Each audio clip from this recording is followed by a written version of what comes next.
Good morning बच्चों। आज class 9th में हम लोग पढ़ेंगे पदार्थों का वर्गीकरण। सबसे पहले हम लोग ये जानेंगे कि पदार्थ क्या है। आप लोग बता सकते हैं कि पदार्थ क्या है? कोई बच्चा जवाब नहीं दिया।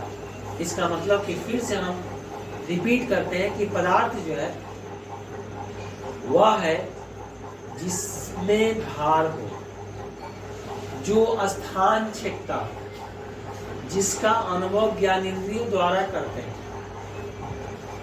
जिसका अनुभव जो है ज्ञानेंद्रियों द्वारा करते हैं।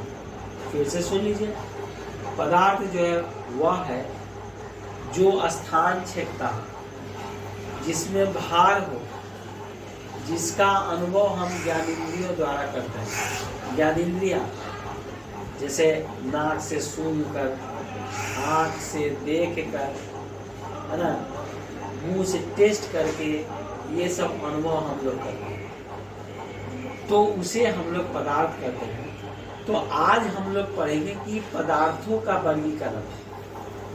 पदार्थ को हम लोग बांटते हैं दो भाग में। एक बांटते हैं शुद्ध पदार्थ, दूसरा बांटते हैं अशुद्ध पदार्थ। इस तरह से पदार्थ को दो भाग में बांटते हैं। एक हो गया शुद्ध पदार्थ और दूसरा हो गया अशुद्ध पदार्थ। अब शुद्ध पदार्थ को दो भाग में बांटते हैं। एक हो गया तत्व, दूसरा हो गया यौगिक। ठीक है, शुद्ध पदार्थ को दो भाग में बांट दिए। एक हो गया तत्व और एक हो गया यौगिक। अब तत्व को तीन भाग में बांटते हैं, धातु, अधातु, और धातु और अधातु के बीच में उपधातु होता है, मेटलॉइड। हम लोग नेक्स्ट क्लास में जब क्लास में जाएंगे, हम लोग 10th में जाएंगे, तो पढ़ेंगे कि धातु को आवर्त सारणी में बाईं ओर रखा गया है और अधातु को आवर्त सारणी में पीरियोडिक टेबल में दाईं ओर रखा गया है और मेटलॉइड को इस दोनों के बीच में रखा गया है। ये लाइन ऑफ कंट्रोल है। इसके बाईं ओर धातु है और इसके दाईं ओर अधातु है। तो इस तरह से तत्व को तीन भाग में बांटते हैं, धातु, अधातु और इसके बीच में उपधातु। दूसरा है यौगिक। यौगिक को हम लोग दो भाग में बांटते हैं। यौगिक को हम लोग दो भाग में बांटते हैं। एक हो गया कार्बनिक यौगिक, दूसरा हो गया अकार्बनिक। एक हो गया कार्बनिक यौगिक, दूसरा हो गया अकार्बनिक यौगिक। ये शुद्ध पदार्थ हो गया, तत्व यौगिक। तत्व को तीन भाग में, यौगिक को दो भाग में। और अशुद्ध पदार्थ हो गया मिश्रण। मिश्रण को हम लोग दो भाग में बांटते हैं। एक हो गया समांगी मिश्रण और दूसरा हो गया विषमांगी मिश्रण। अब हम लोग अलग अलग, है ना, हम लोग चर्चा करेंगे कि पहले जानेंगे कि तत्व। देखिए, याद रखिएगा कि तत्व जो है वह शुद्ध पदार्थ है जो एक ही पदार्थ के मिलने से बनता है और जिसे भौतिक या रासायनिक विधि द्वारा अलग हम नहीं कर सकते। जैसे सोना है तो सोना को आप काट के अलग कर सकते हैं, अगर काटिएगा तो क्या होगा, सोना ही मिलेगा। चांदी है, चांदी को काटिएगा तो चांदी ही मिलेगा।